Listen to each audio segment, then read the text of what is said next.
El camino muerto.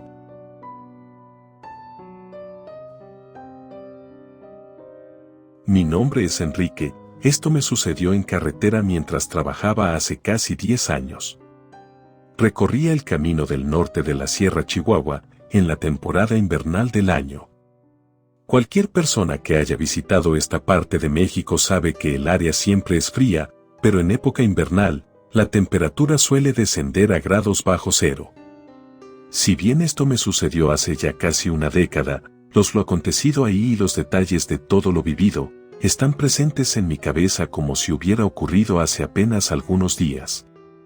Estoy seguro de que una experiencia de este tipo jamás se olvida. Manejaba mi camión, remolcando un cargamento de comida enlatada y diversos productos para un supermercado. Llevaba ya algunas horas de recorrido y empezaba a sentirme cansado. Era normal, pues los choferes solemos ignorar el cansancio en carretera, pues tiempo después se pasa.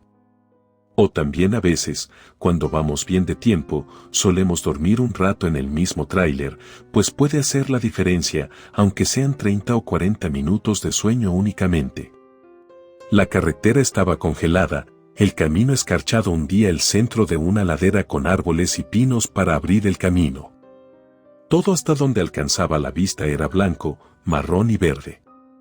El cielo gris era el escenario donde bailaban nubes grises cargadas de agua hecha nieve, que estaría por caer en cualquier momento. Los camioneros usualmente solemos estar bastante al pendiente del reporte del clima, pues en primer lugar, te ayuda a ir preparado con una chamarra extra en caso de que la temperatura descienda, y en segunda, la predisposición de saber si vas a transitar por un camino nevado, congelado, seco o húmedo es importante para mantenerse eficiente y llegar más rápido al destino. Transcurrían las 4 de la tarde e iba más o menos a medio camino de mi destino, cuando el cielo empezó a rugir de manera estrepitosa. Minutos después, la nieve comenzó a caer del cielo. Las fuertes ventiscas estrellaban los pequeños copos de nieve contra el parabrisas, dificultando la visibilidad en el trayecto. Hubo un momento en el que avanzaba apenas a 50 kilómetros por hora, pues el vidrio frontal estaba totalmente nublado por el temporal y era riesgoso continuar a altas velocidades por el sendero gélido de la Sierra del Norte invernal. Salí de la pequeña cordillera, y a mi izquierda quedó un acantilado de unos 50 metros de profundidad, lo cual me obligaba a ir con aún más precaución que hace algunos momentos. El acantilado era bastante temido por los que comúnmente transitaban por el área. De hecho, no solamente era temido, sino que en bastantes ocasiones era evitado. Algunos choferes suelen tomar una ruta alternativa que rodea la depresión territorial de la zona, y lo hacían con mayor razón, cuando el clima no era el adecuado para tomar viajes largos. 50 metros debajo de mí, al fondo del barranco, se podían alcanzar a ver algunos coches que tuvieron la mala fortuna de caer al vacío por exceder el límite de velocidad, por ir haciendo caso omiso de los señalamientos, por distraerse con algún otro factor de la carretera, entre otras cosas. Pero los más supersticiosos mencionaban que el verdadero motivo de los accidentes cuya evidencia se encontraba enterrada bajo algunas capas de nieve, era un ser que habitaba la sierra de esos lados del estado, algo que no se sabe con exactitud qué es, pero que se ha encargado de asustar a decenas de transportistas que recorren el Camino Muerto. Camino Muerto era el nombre que poco a poco se fue ganando este tramo del kilómetro 47, no solamente porque no hubiera nada a kilómetros a la redonda, ni por los cadáveres de los coches que eran vestigios de antiguas tragedias, tampoco por las bajas temperaturas que podían congelar en seco a la flora e incluso la fauna local, sino por el extraño y bizarro rumor que le recorre, el de un monstruo que ronda el lugar, pendiente de lo que sea que pase por ahí, sea un animal o una persona. La criatura, según cuentan, se desplaza a grandes velocidades por el terreno nevado, galopando en sus 4 extremidades, a veces utilizando la copa de los árboles para desplazarse mejor y llegar más rápido a sus presas. Pues la apariencia de este ser es desconocida. Algunos dicen que es parecido a un primate no evolucionado, algo así como el eslabón perdido del que hablan algunas conspiraciones en libros y códices. Otros aseguran que se asemeja más a un ser alienígena, con espinas en su espina dorsal y grandes, largas y afiladas garras que fácilmente podrían rebanar una lámina de metal macizo. Pues personalmente, no creía que algo así pudiera existir. Pensaba que el origen de esos mitos eran animales salvajes comunes, y por lo lejano del territorio a la civilización, se había hecho el efecto de bola de nieve, nunca mejor dicho, sobre un animal misterioso que recorría la Sierra Nevada. Debido a mi escepticismo, no di el rodeo habitual que dan los demás camioneros. Pero eso no significaba que tuviera menos cuidado al transitar el sendero, pues el peligro era real, para mí, no el de un ser sobrenatural nunca antes estudiado por el hombre, sino el de algún animal salvaje, pues había motivos de sobra para saber esto. Hace 3 meses encontraron el camión de Ricardo, un veterano de los caminos a tráiler, varado, exactamente a la mitad del kilómetro 47, entre la nieve y algunas ramas caídas. Había un rastro de sangre que se hacía aún más notorio por la abundante materia acuosa congelada que cubría el camino. Así que las autoridades policiales no batallaron para dar con el final del rastro rojizo, pues ahí se encontraba Ricardo. Pues una parte de su cuerpo estaba tendida en el suelo, la otra en la copa de uno de los árboles, colgando. Es difícil de explicar, pero voy a intentarlo. Se supo que la policía dio con los restos del desafortunado hombre, pero su piel estaba separada del resto de lo que era su constitución física. Esta yacía tendida en el suelo, empapada en su propia sangre. Arriba, en lo alto del árbol, los músculos rojizos y aún calientes del sujeto colgaban inertes, como si hubiera sido estratégicamente colocado ahí, como un trofeo de caza. Pues no se supo qué fue lo que acabó con la vida de Ricardo. De hecho, las averiguaciones continúan. Pero el hecho le dio rienda suelta a las teorías sobre el temido monstruo que mencionan habita por estos desolados lugares. Lo que creía yo es que los hechos eran ciertos, pero no sabemos hasta qué punto. El pánico colectivo hizo de las suyas, causando que en boca fuera exagerando los hechos originales. Puede que la muerte de Ricardo haya sido mucho menos visceral de lo que la describen, puede que se haya tratado simplemente de un accidente desafortunado que a cualquiera le podría pasar en una parte indefinida del país, incluso del mundo, y que poco o nada tenía que ver con un ser de misteriosa naturaleza. O también podía ser que las leyendas fueran ciertas, y que todo haya pasado tal cual se contó, pero personalmente nunca me dejé intimidar por estas disparatadas afirmaciones. Otra de las extrañas características del camino muerto es que las comunicaciones suelen ser muy inestables. La radio, la señal de teléfono y cualquier tipo de equipo digital empieza a fallar. De hecho, muchos de los que se atreven a transitar el camino muerto saben que ya entraron a él cuando la radio empieza a transmitir solo estática. Y se daban cuenta de que salían cuando la música volvía a escucharse. Debo reconocer que a esto no le encontraba una explicación lógica. Era algo que simplemente era raro, y realmente no tenía una solución a la cual acudir. Y el tormentoso clima no amainaba. Entonces, en medio del vendaval, escuché el sonido de aire saliendo a presión y como el camión se inclinaba ligeramente hacia un lado. Había pasado lo que nadie deseaba que le ocurriera en el camino muerto, pues se ponchó un neumático de mi transporte y en eso me bajé para ver el daño. Pues la llanta derecha de atrás se había perforado. Lo raro es que no había un agujero, sino que el neumático parecía haberse rasgado, como las costuras de una fina tela, y tampoco encontré el objeto que causó el desperfecto. Fui a la cabina posterior del tráiler por una de las refacciones, cuando a unos metros de mí, escuché el sonido de unos pasos que se movían aparentemente cautelosos. Me giré y me sobresalté al ver un niño pequeño al borde del camino, de pie y aparentemente observándome. Digo, aparentemente, porque no podía ver su rostro, lo tapaba el gorro de una chamarra roja acolchada que llevaba puesta. También vestía un pantalón café claro y unas botas marrón de nieve. Era cuanto menos preocupante ver a un niño pequeño ahí solo, pues su presencia no tenía razón de ser en ese momento y en ese lugar. Llamé su atención, pero no me hizo caso y bajé de la cabina posterior. Ya ni siquiera me acordaba de que hacía segundos me puse a buscar la refacción del neumático ponchado, pero al intentar acercarme al pequeño, este salió corriendo. Me quedé ahí parado sin saber qué hacer, era una situación totalmente improbable. No podía simplemente cambiar la llanta e irme, pues tal vez el niño había sufrido un accidente, tal vez había un coche a algunos metros donde sus padres se encontraban heridos o necesitados de ayuda, o no lo sé. Habían demasiadas posibilidades ante la inesperada presencia de un infante en medio de la nada, de la Sierra Nevada y de los primeros vestigios de lo que parecía sería una tormenta de nieve de considerable proporción. Seguí al niño fuera del camino. Me adentré fuera de la carretera, de lo único en ese lugar que denotaba pistas de civilización, pues lo demás era totalmente silvestre e inexplorado. Le gritaba al niño, pues conservaba la esperanza de que se detuviera y poder hablar con él, pero era muy rápido o quizás yo era muy lento. Solo veía un punto rojo que se movía entre los árboles y la nieve. Cada vez se iba haciendo más y más pequeño, hasta llegar a perderlo de vista. Me detuve unos momentos, pues estaba hiperventilando.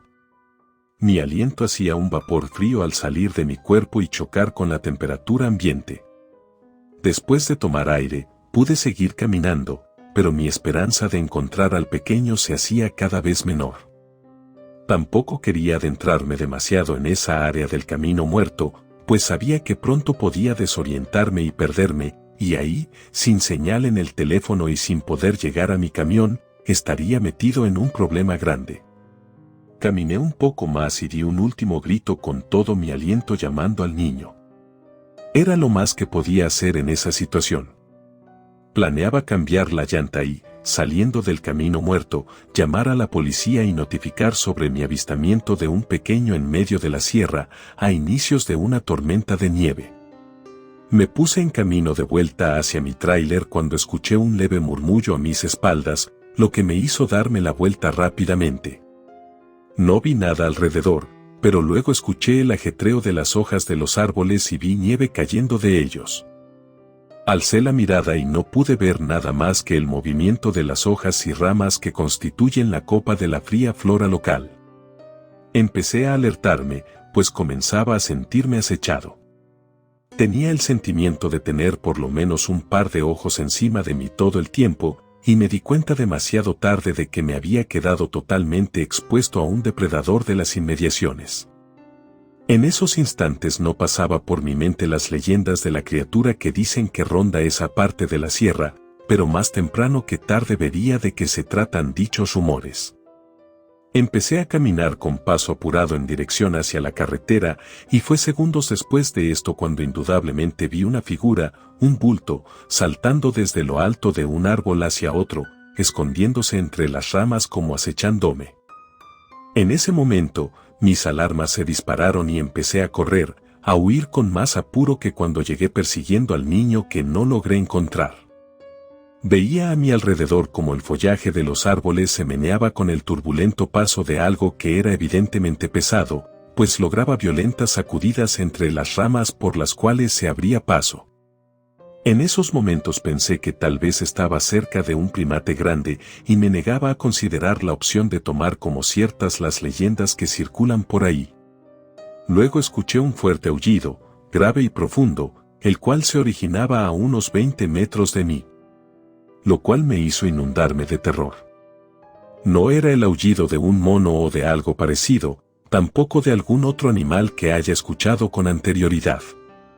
En ese momento, mis nervios empezaron a congelarse y mi cuerpo respondía torpemente a las indicaciones que mi cerebro le brindaba. En medio de mi desesperación, caí al suelo y me di un golpe que me dejó algo aturdido, lo cual me sirvió para frenarme un momento y tratar de moverme con más cautela. Al levantar la mirada mientras estaba en el suelo, pude ver a unos cuantos metros de mí la carretera y el tenue brillo del metal de mi tráiler, lo cual me devolvió algo de tranquilidad. Me levanté y seguí corriendo, y casi al llegar al camino, escuché un fuerte gruñido a mis espaldas, a solo unos cuantos metros de mí. Me di la vuelta y, a día de hoy, casi 10 años después, Aún no sé de qué se trata lo que vi entre los árboles y la nieve en ese solitario camino escarchado. Una criatura sin pelo y con la piel gris, de ojos pequeños pero brillantes, me miraba fijamente y sus dientes sobresalían de su hocico. No había nariz, solamente un tabique cubierto de piel grisácea y seca. No era un mono o alguna clase de primate, pues su delgado cuerpo y su morfología en general no coincidía con este tipo de animales. Además, ellos no habitan la Sierra de Chihuahua. No tenía pelo, o más bien, tenía un vello muy poco poblado y delgado, pero una de las características más extrañas era que su cabeza se asemejaba mucho a la de un humano. Su cráneo era totalmente redondo, su mandíbula sobresaliente, adecuada para los grandes dientes que portaba en el hocico. Las orejas, largas y puntiagudas, y parecía tener una enorme facilidad para recorrer largas distancias únicamente con el balance que hacía con sus largas extremidades. Al ver a este ser directamente, este volvió a gritar con un aullido ensordecedor y yo me eché a correr.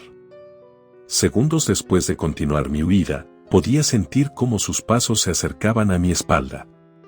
Quizás un detalle que salvó mi vida y me permite contar esta historia a día de hoy es que, al momento de ver al niño del otro lado del camino minutos atrás, olvidé por completo lo que estaba haciendo antes de percatarme de su presencia. Por lo cual, dejé la puerta de mi tráiler abierta, lo que me permitió meterme directamente en la cabina y cerrar la puerta. De otro modo, me hubiera detenido a buscar la llave y el simple proceso de abrir el acceso me costaría vitales segundos de tiempo en esa situación. Al meterme a mi tráiler y cerrar la puerta detrás de mí, escuché el aporreo de algo contra la puerta. La criatura empezaba a embestir el camión, y este se mecía de un lado a otro. Era muy extraño, su peso no correspondía a una fuerza física tan grande. Era ilógico que ese animal pudiera mover un camión de toneladas de peso solamente con embestirlo, pero lo estaba logrando. En medio de la ventisca y mientras estaba siendo asediado por el extraño ser, vi una luz acercándose desde mi izquierda por la carretera. Conforme esta luz se hacía más fuerte, la insistencia del extraño ser empezaba a ser menor. Cuando la luz ya estaba demasiado cerca, hubo un gruñido y el movimiento del tráiler cesó. Un coche patrulla transitaba el camino e iba hacia el norte, pues no había alcanzado a llegar a su destino a tiempo para resguardarse de la tormenta helada. Me asomé por la ventana de mi tráiler y llamé la atención del policía. Él me vio pronto y se orilló. Le pedí que me llevara al poblado más cercano y así lo hizo. Cuando subí a la parte trasera de la patrulla, miré hacia atrás y el ser ya no se encontraba por ningún lado. Fue como si hubiera desaparecido. Aunque la visibilidad del entorno era limitada debido a la tormenta, lo que alcancé a ver fue un pequeño punto rojo, el cual no estoy seguro si es lo que creo que era, pues pronto volvió a desaparecer. Al llegar al poblado, estuve indeciso sobre contarle la verdad o no a la policía local, pero al final terminé haciéndolo. Claro, con el debido cuidado de no parecer alguien que se dejó llevar por la superstición y la desesperación de un momento así. Dije que lo que había visto era un animal salvaje que intentó atacarme, el cual tenía un aspecto que no logré reconocer. Era la verdad, no estaba mintiendo en lo absoluto. Claro, el aspecto del ser era algo que no se asemeja a cualquier animal o cosa que hubiera visto antes, pero no hondé en esos detalles, pues me parecía innecesario. También les hablé sobre el niño que logré ver ahí solo, a lo cual la única respuesta que tuve fue que habría una investigación al respecto. No fueron imaginaciones mías, pues días después volví por el camión acompañado de otras personas. La puerta del tráiler del lado del conductor estaba ligeramente abollada, y tenía algunos raspones, como si algo la hubiera estado meciendo. Pues tuve la suerte de que nadie robó nada del camión, y también de que el policía que pasó por ahí ese día me haya encontrado, pues el Camino Muerto es muy conocido por las leyendas que circulan en la localidad, las cuales ahora sé que tienen algo de cierto. Sé que ahí hay algo en ese lugar que no pertenece a alguna cosa antes vista. Sé que las leyendas del Camino Muerto son reales, tal vez no como las cuentan algunos, pero el origen de estas tiene un fundamento que pude ver con mis propios ojos, y fue lo más aterrador que me ha sucedido en la vida. Un cabo suelto del que nunca tuve una respuesta fue el niño, pues a no ser que haya alguien viviendo en las inmediaciones, no tiene sentido que alguien hubiera andado por ahí. No hay alguna casa o cabaña cerca, el poblado más inmediato está a varios kilómetros del lugar y no supe sobre reportes de desapariciones. La policía no dio con nadie después de mi reporte, y de haber habido un niño rondando por esa soledad, seguramente se hubiera topado con la criatura que yo me encontré, o más bien, la criatura que me encontró a mí. Por momentos he pensado que el niño es un gancho, una forma de atraer desconcertados a los que transitan el camino, hacerlos bajar de sus transportes y que vayan a buscarlo, internándose en lo más inhóspito del lugar, donde son una presa fácil para la criatura que ahí habita. Y nadie habla de un niño pequeño que va por el borde del frío camino, porque hasta ese día nadie había vivido para contarlo. Pero claro, solo son especulaciones mías. Han pasado casi 10 años desde entonces, y por ninguna razón vuelvo a recorrer el camino muerto. Siempre doy el rodeo que hace que te demores más en llegar a tu destino, pero que no alberga el peligro de encontrarte con algún ser misterioso y desconocido. Tampoco me encargué de difundir mi experiencia entre mis compañeros de camino, pues la fama del lugar ya era suficiente, y poco o nada contribuiría mi relato a lo que ya se cuenta. Pues me daba miedo también que la gente empezara a creer que mi cordura se estaba deteriorando, pero hoy me atreví a narrar esta experiencia, poco antes de que se cumpla una década de lo que vivía ahí, en el camino muerto. Relato escrito por Anónimo.